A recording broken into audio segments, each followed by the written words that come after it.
Hello students. Today we are going to discuss about light reflection of light at curved surfaces.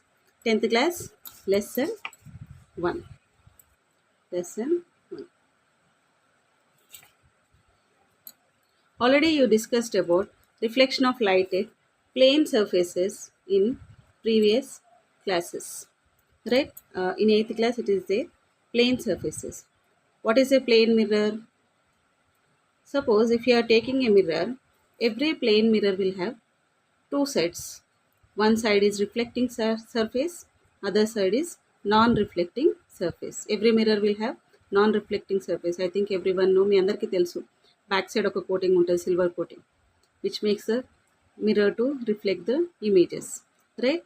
And one more law we learned in previous classes is that law of reflection. What law of reflection is telling? A light ray incident at an angle with the normal at the point of incidence will get reflected, making equal angle with the normal. So what it is saying, so if you are taking a plane mirror, so this is reflecting side, second side is non-reflecting side, right? If you are drawing a perpendicular line which is making 90 degrees to this plane mirror, that imaginary line is called normal. What it is? Normal line, right? From this normal, if any light ray is incident at this point, any light ray is incident here, this is called incident ray. I am taking it as incident ray, right? So it reflects back, right? So if we measure angle of incident and angle of reflection, both will be same.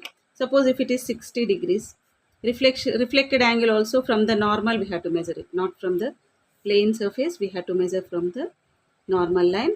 So this also will get here 60 degrees, right? This is universal law for any mirror, even though it is plane mirror or a curved mirror, whatever it is. This rule law is applicable for all the mirror. What is that law? Angle of incidence equals to angle of reflection, right? So here we are getting to most of the students know concave mirror and convex mirror. Concave, concave mirror and a convex mirror. Concave mirror and convex mirrors. So these mirrors also called as curved mirrors. First thing before starting this session, we have to know from where we are getting these mirrors. We have to follow certain rules for this. So we can ఎలా పడితే అలా చేయడానికి ఉండదు mirrors. We have to follow some uh, methods or rules. Okay. See here. Suppose if you are having a hollow sphere, means inside empty side is inside the sphere is empty, it is not filled, right? Suppose for this sphere, what I am doing is I am making inside inner side is reflecting surface, I am keep, and outer surface I made non-reflecting surface, means inside portion is acting as a mirror, right? If I am cutting, if I am taking a part of the sphere, you will get like this, right?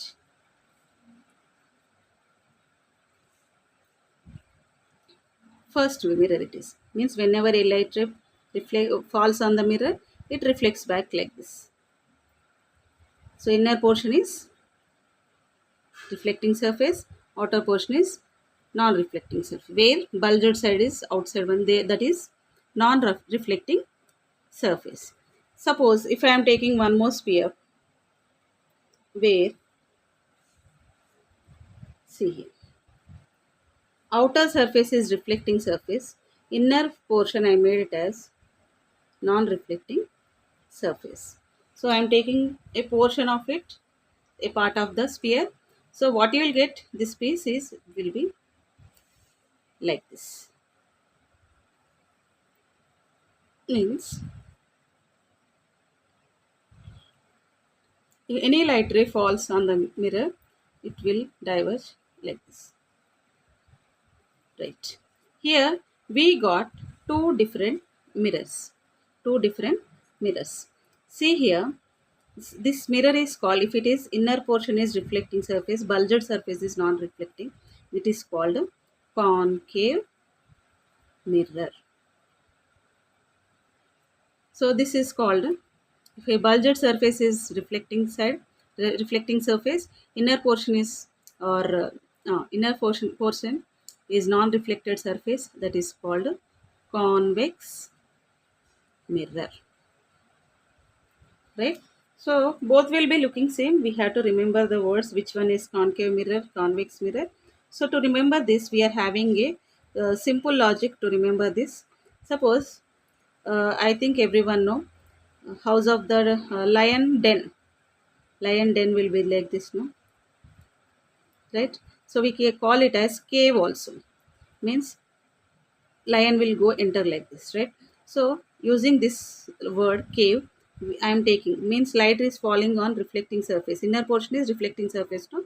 So this is cave it is in the shape of cave only, no? But inner portion is reflecting surface, so that's what I remember like this. It is concave mirror. Second one is convex mirror. That is the logic to remember which one is concave mirror, which one is convex mirror, right? After this, so whatever we discussed previously, law of reflection, it is also applicable for these concave and convex mirrors also. So for a plane mirror, we can find normal and how angle of incidence, angle of reflection, we can measure them easily. When coming to the concave mirror and convex mirror, so how it works, we will see now. Suppose, before going that, we are having what are spherical mirrors. Definition we have here: mirrors which have curved surface are known as spherical mirrors. They made from a portion cut off from the hollow glass sphere. It is a part of hollow glass sphere, right? If I am taking part of this sphere, means outer surface is non-reflecting side, inner side is reflecting side, right? What type of mirror it is? It is concave, means light falls here like this, no? So if you see this portion like this, you will get, it is concave mirror. So second one, if I am taking a part of this sphere, so here I will get convex mirror, right? So this is the definition of spherical mirror. Mirrors which have curved surface are known as spherical mirrors. They are made from hollow glass sphere, which is having one side reflecting surface, other side is non-reflecting surface, right? So to find focus for this curved surface, we are having simple lab activity in class 10th. That is your first lab activity, right? What is our lab activity? Finding normal to a curved surface, right? Here I am taking a foam sheet. If you are not getting, generally we get these foam sheets whenever you purchased a new fridge, refrigerator, or new washing machine. In that box they will provide this foam sheet. It is not thermocol, it will be somewhat spongy, right? It is in white color mostly. Or you can take shoe sole, slipper, rubber slippers sole also, right? So what we have to do, insert some iron nails to the foam sheet, so which are straight, means it makes 90 degrees with the foam sheet. Okay, we have to consider it as normal to this.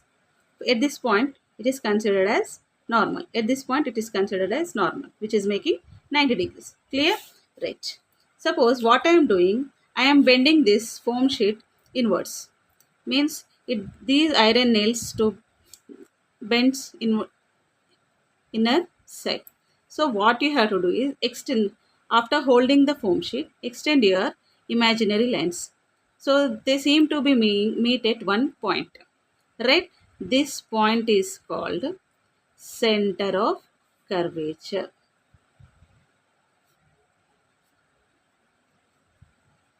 Center of curvature. Clear? So this is center of curve. What type of mirror it is now? Suppose if a light ray falls here, it goes like this, right? So it's looking like concave mirror. It is in the shape of concave mirror. It acts as concave mirror. Suppose if you are bending iron nails outwards, means bulged surface. Iron nails are out bulged surface, right? On the bulged surface.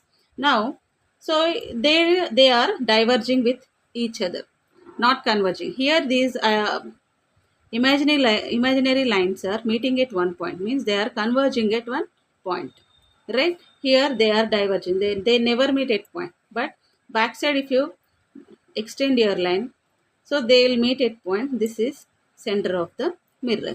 It is in the shape of convex. Now it can consider it as convex. It is in the shape of convex, right? So this is the simple lab activity to find the normal to a curved surface,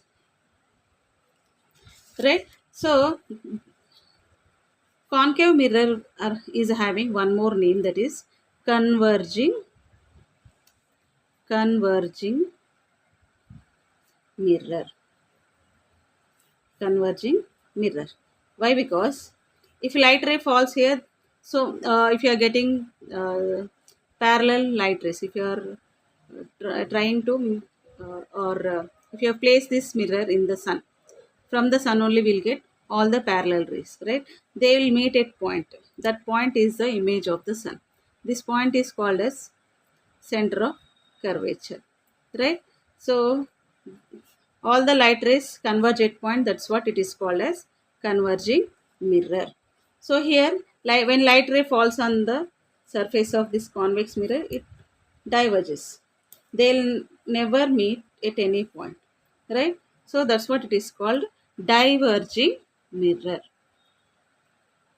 Diverging mirror. Okay, right.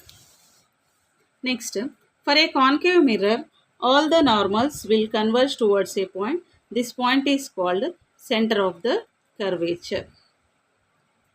Center of the curvature, like this.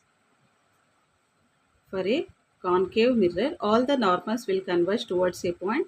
This point is called center of curvature of the mirror, right?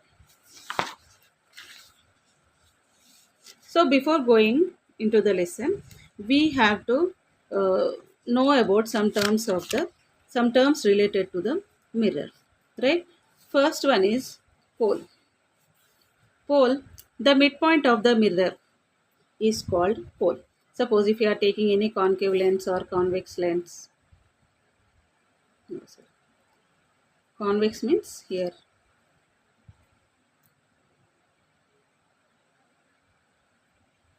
This is concave mirror and it is convex mirror, right? So here midpoint or geometrical center of the mirror.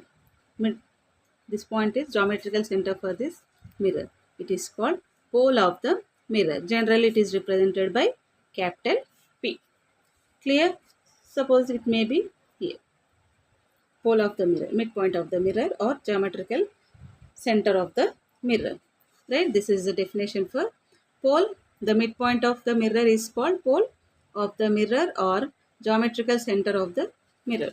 Right? Second one, principal axis. So one more new term related to mirror is principal axis. The line passing through the pole and the center of curvature is called principal axis. So now here we know pole of the mirror, we know center of curvature. So center of curvature, we are having definition is center of curvature of the sphere. Suppose from where we are getting this mirror, from a sphere, right? First every sphere will have center, right? That only center of the mirror also, right? So definition of the center of curvature is center of the sphere of which the mirror is a part is called center of curvature, right? So it is C. If you are joining these two lines, it is called principal axis. The line passing through the pole and center of curvature is called the principal axis. Clear? Next term, radius of curvature. So it is represented by capital R. The distance between the pole and the center of curvature. See here, this distance. The distance between pole and center of curvature is called radius of curvature. Right? Suppose it is a part of, from where we are getting this mirror? From the sphere, right? Outer portion is non-reflecting surface. Inner portion is reflecting surface. So I am taking, for this sphere we are having center, right? Okay, this center. So if I am taking part of this sphere, so here I will get geometrical P or pole of the mirror. Geometrical center is called pole of the mirror. So if I am joining these 2 points, it is called principal axis. Distance between pole and center of curvature is called radius of curvature, right? Okay. Next, coming to new term, that is focus. Focus or focal point. Generally, it is represented by capital F. Okay. The point where reflected rays converge or diverge is called focus of the mirror. Suppose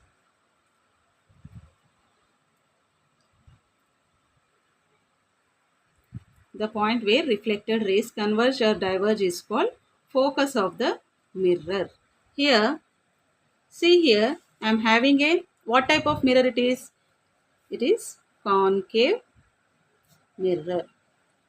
First you get the difference between concave mirror and convex mirror. It is concave mirror, light falls in inner portion of the mirror. So here see cave. So by using this word I am remembering this lens, mirror, concave mirror, right? If I am placing this mirror, so generally we'll get sun rays, all sun rays are parallel only. So if you take any bulb, normal bulb or any light source, there you will not get parallel light rays. Suppose if you are taking a bulb, so what will happen? Light ray will go from the source in all the directions. These are not parallel rays, not parallel rays. So to get the parallel rays, you need powerful beam light, or you can place this mirror in the sunlight. So they, from the sun we will get all the parallel rays, right? So if you place one screen here, it may be one white paper or white cloth, there you will find one image of the sun, dark dot structure you will find there. If you place screen only, then you will capture the image of the sun, right? So what is happening when light ray falls on the mirror? It reflects, all the light rays are reflecting back and they are meeting at one point. That is called focus or focal point of the mirror, right? Next point, next one, focal length. It is represented by small f. Focus is represented by capital F. Focal length is represented by small f, right? What is focal length? The distance between P and F is called pole of the mirror, and focus is called focal length. The distance between pole and focus is called focal length. This is the definition for focal length, right? There is a simple relation between center of curvature and focus, right? If you are taking distance between pole and center of curvature, if it is distance between pole and center of curvature is radius of curvature, right? If it is 10, focal length will be 5, half of the distance. Exactly, focus you will find between the pole and center of curvature.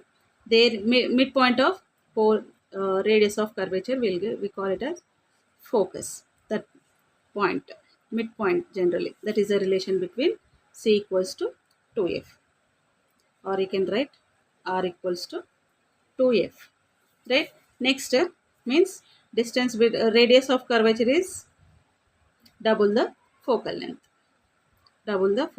or focal length equals to r by 2. Suppose r is 10, what will be the focal length? 5, like this, right? One more new term, object distance. It is represented by small u.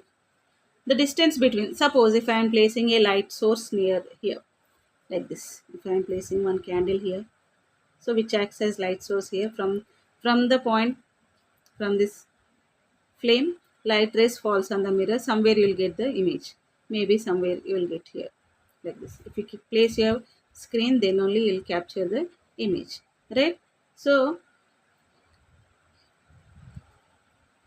the distance between pole and the object, if you are taking candle as object, the distance between, suppose I am keeping or placing my candle beyond the center of curvature, the distance between pole and object is called object distance. It is represented by small u, right? See here, the distance between the object from the pole of a mirror is known as object distance. Every distance is measured, even if it is focal length or central radius of curvature, object distance or image distance, everything measured from the pole only, right? Next one, image distance. Image distance, the distance from the distance from the image, the distance of the image from the pole of a mirror is known as image distance. The distance of the image from the pole of the mirror is known as image distance. It is represented by small b. So here is one more little bit confusion between object distance, image distance. So you have to remember these two, u and v. Based on this, we are having problems also, right? Next one,